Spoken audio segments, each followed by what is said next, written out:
नारायण नारायण नारायण नारायण। भगवान को भावमय कहा गया है।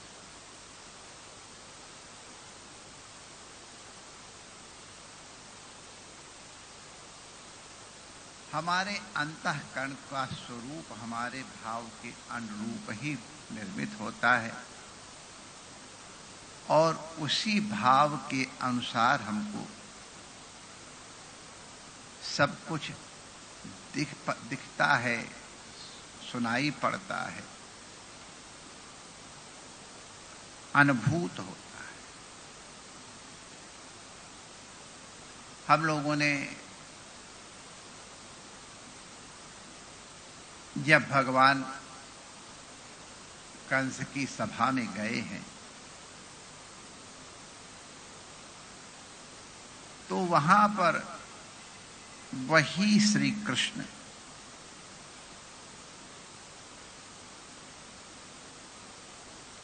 एक ही काल में एक ही विग्रह के माध्यम से सबके लिए अलग अलग प्रकट हुए, अवतरित हुए, हमने देखा है।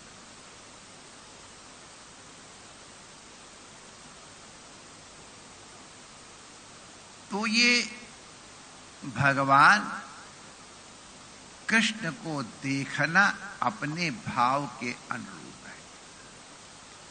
कोई सत्य रूप देख रहा, कोई काल रूप में देख रहा, कोई पुत्र रूप में देख रहा है, कोई मित्र रूप में देख रहा है, कोई परम निधि के रूप में देख रहा है। देखना अलग है, उसी के अनुसार भगवान अनुभूत होते हैं। भगवान की जितनी भी लीलाएं हैं या जितने भी खेल हैं, ये सबके सब भक्तों के कल्याण के लिए। भगवान के लिए उनका कोई तात्पर्य नहीं है। खेल का मतलब क्या होता है? खम माने आकाश होता है, खे माने आकाश में हो गया, ला माने लय हो जाना। जो आकाश में लय हो जाए माने जिसका कोई परिणाम न होए, उसको खेल कहते हैं।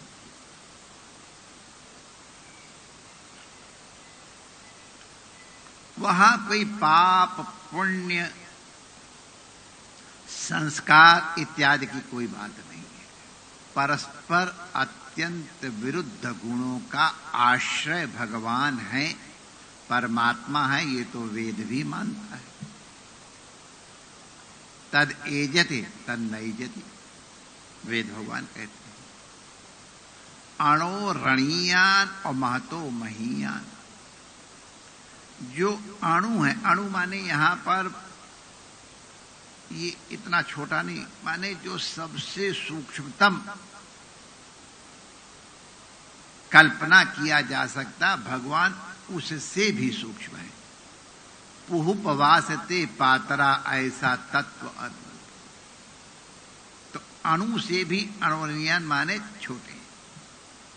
ओ महतो महीयान, जो कोई महान से महान बड़ी से बड़ी वस्तु है उससे भी वो बड़े हैं। एक ही क्षण में,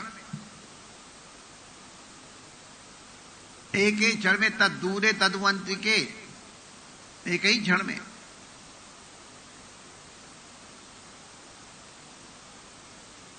तो ये परस्पर अत्यंत विरुद्ध गुणों का आश्रय भगवान है।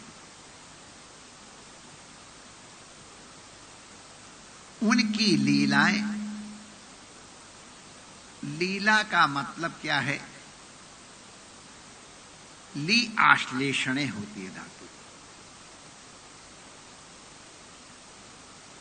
जो जीव को परमात्मा के साथ चिपका दे, आश्लेषण करा दे, मिला दे, चिपका दे, ज्यादा अच्छा लगता है।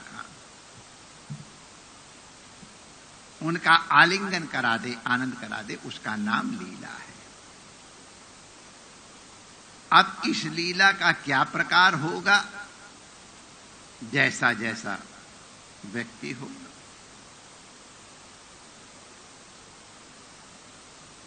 भगवान का माधुर्य लीला में सहयोगी है। भगवान सर्वगुण संपन्न है।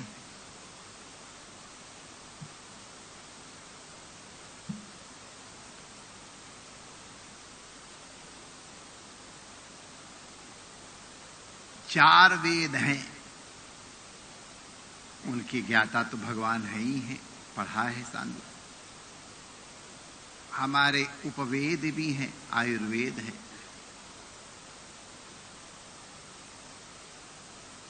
अथर्ववेद, नीति वेद भी है। तो भगवान इन विद्याओं में भी पारंगत है। जब भगवान सारथी बने थे, अर्जुन तो युद्ध से आके विश्राम कर रहे हैं तंबू में, और भगवान घोड़ों की मालिश करते थे, नहलाते धुलाते, उनकी घावों की मरहम पट्टी करते थे कि घोड़े फिर स्वस्थ हो जाते। ये उनके आयुर्वेद शास्त्र के ज्ञाता होने का प्रमाण है। भगवान ने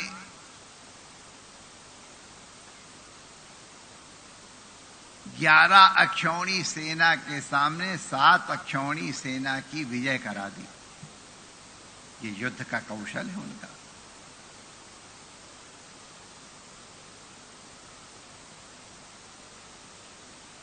भगवान ने दूत का संदेश किस प्रकार से देना कर्तव्य होता है वो भी दिखा दिया। भगवान को वास्तुकला का भी बहुत बड़ा ज्ञान है, स्थापत्य कला का बहुत बड़ा ज्ञान है। द्वारिका पूरी उनके निर्देश के अनुसार बनी है, जिसका वर्णन श्रीमद् भागवत में और अन्य ग्रंथों में भी आया है।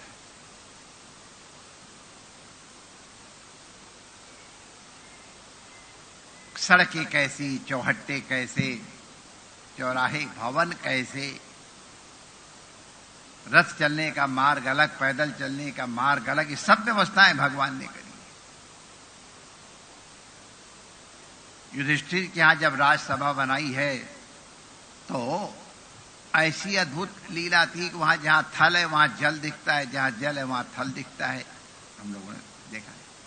तो ये भगवान के अनंत गुण गण हैं। उनके जैसा गंधर्व शास्त्र का ज्ञाता कौन होगा? बांसुरी तो उनकी जैसी कौन बजाएगा? जिसमें वो अपने प्राण फूंक करके अपने भक्तों के हृदय को आपूरित करते हैं। ऐसी अद्भुत कला है कि उसमें वो मंत्र बोल रहे हैं जो स्वजन है उनको आकर्षित कर ले। उनको काम मंत्र से बुला लिया और बाकी शेष लोगों को उस ध्वनि का कोई परिणाम नहीं पड़ा। ये उनका गांधर्व कला का, बंसी वादन का विशिष्ट कौशल दिखाता है। तो भगवान ये सब लीलाएं क्यों करते हैं? क्योंकि उनको या वो जीवों को आलिंगन में ला सके। भगवान सबको आलिंगित करते हैं, सबके हैं, लेकिन जीव समझे कि हम उनके निकट हैं, हम उनका आश्लेषण कर रहे हैं। लीला का मुख्य प्रयोजन ये है। भगवान से प्रेम हो जाए, बस इतना हेतु है लीला का। प्रेम की बोली का नाम संगीत है, प्रेम की चाल का नाम नृत्य है।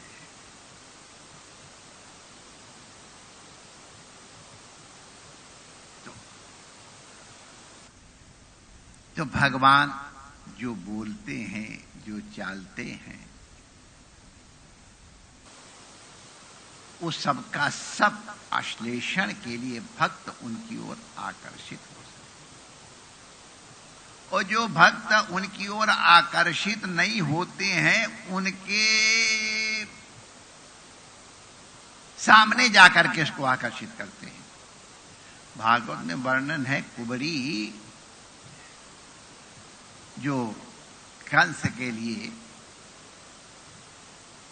अंगराग लेके जाती थी, सैरंध्री थी। सैरंध्री माने जो राजा रानी की मालिश इत्यादि करके सजाए बजाए अंगराग लगावे।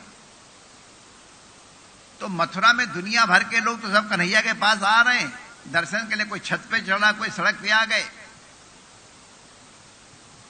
लेकिन वर्णन आया है भागवत की, वो बिना दाएं बाएं देखे चुपचाप सीधी सीधी चली जा रही है।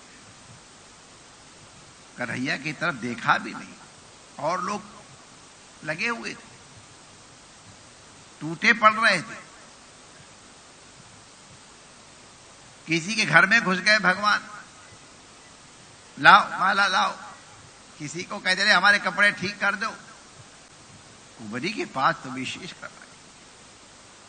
हमारे संत कहते हैं इसमें भगवान की कृपा के दर्शन करो, उनके पूर्व जन्म की तपस्या को देखो और उसने क्या क्या किया है, उसका परिणाम है ये कोई भक्ति का कम से कम हमारी दृष्टि में भाव नहीं है। अरे भगवान तो जो सबसे बहिर्मुख हैं, जो नीचे से नीचे उनको अपनी ओर आकर्षित करते हैं। तो कुबरी के पास पहुंच गए। सुंदरी, उसको सुंदरी कह रहे। आज तक बेचारी को सुंदरी किसी ने कहा ही नहीं था, कुबरी है। जब नहीं सुना फिर कहा, फिर जाकर सुंदरी। अरे उसको सुंदरी कहा तो प्रसन्न हुई। मुझे कहा हाँ भुवन सुंदर, मुझे अंगराग दोगी? अवश्य। अंगराग देते देते उसने अपना राग भी अर्पित कर दिया है। कई संप्रदाय में, कुछ पुराणों में तो उनको लक्ष्मी का जैसा पद दिया गया है, क्योंकि भगवान उसको अपने संग बैठाए भी हैं और सब लीलाएं। तो अत्यंत बहिर्मुख को भी जो अपनी ओर आकर्षित करे वो भगवान की लीला है। भगवान की गोकुल की लीला है, भगवान की वृंदावन की लीला है, भगवान की मथुरा की लीला है, द्वारिका की लीला है, गोकुल में रमण रीति की लीलाएं, घर के अंदर की लीलाएं, सब अलग अलग हैं। यथा समय भगवान उनका स्मरण कराएंगे तो ध्यान किया जाएगा। ध्यान ये रखें, भगवान की समस्त लीलाएं हमारे लिए, हर इंडिविजुअल के लिए, दूसरों के लिए कल्पना मत करो, हमारे लिए हैं। हमको अपनी ओर आकर्षित करना चाहते भगवान। आपको स्मरण होगा, हम लोगों ने एक दिन सुना था, गट गटर गट करके संकेत आ रहे हैं, स्वागत किया जा रहा है। Your appointment letter is ready, the back door of the office is open, enter through the back door, collect your appointment letter. भगवान तो सबको अपॉइंट करने के लिए तैयार है। हम इधर उधर देख रहे हैं, इधर उधर देखने वाले को भगवान अपनी ओर आकर्षित करने के लिए समस्त लीलाएं करते हैं। ये उनका भक्त वात्सल्य है, उनका अनुग्रह है। उनके चरणों में प्रणाम करते हैं। पूज्य संतों को वंदन, आचार्य जी सहित समस्त ऋषि कुमारों को वंदन, और यहाँ जो बैठे हैं और विज्ञान के माध्यम से जो जुड़े हैं उनका अभिनंदन। जय श्री कृष्ण।